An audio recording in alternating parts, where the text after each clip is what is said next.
বিশ্বনবী বলেন সিনফানে মিন আহলিন নার লাম আরাহুমা, দুই শ্রেণীর মানুষ জাহান্নামী হবে। বিশ্বনবী বলেন আমি তাদেরকে দেখি নাই। তার মানে নবীর জামানায় তাদের আগমন হয় নাই।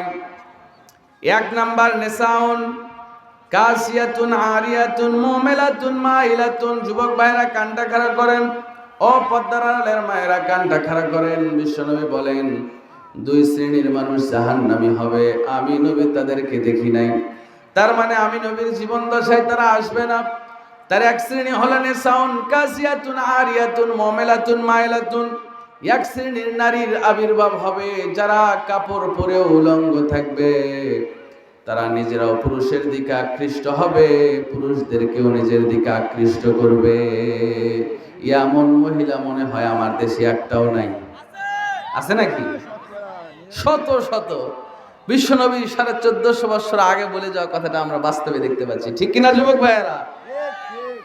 বিশ্বনবী বলেন রুসুহুম কাসনিমাতিল বুখতিল মাইলা, তাদের মাথাগুলো হবে উটের কুজের মতো, মাথার খোফা হবে মাথার উপরের দিকে। বিশ্বনবীর কথাগুলো এখন বাস্তবে মিলে যাচ্ছে। নবী বলেন লা ইয়াদখুলনাল জান্নাতা ওয়ালা ইয়াজিদনা রিহাহা, এই মহিলারা জান্নাত তো দূরের কথা, জান্নাতের সুঘ্রাণ পর্যন্ত পাবে না।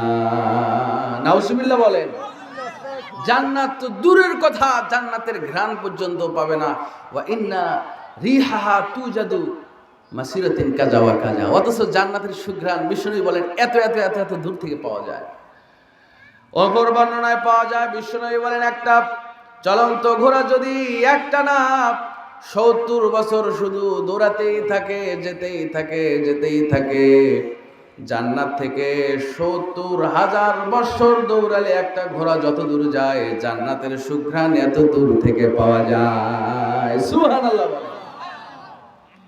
মহিলারা এই এরিয়ার ভিতরেই নাই, যারা অর্ধালগ্ন হয়ে এমন আটোশোটো কাপড় চোপড় পরে, উঁচু নিচু অঙ্গ প্রত্যঙ্গ সবই বোঝা যায়। নাউজুবিল্লাহ। বর্তমান মহিলাদের পোশাকের বর্ণনা দিতে গেলে আমাদেরই লজ্জা লাগে।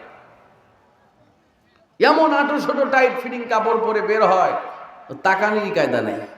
কোন ইমানদার ব্যক্তি তাকাইলে ওর অজুই নষ্ট হয়ে যাবে।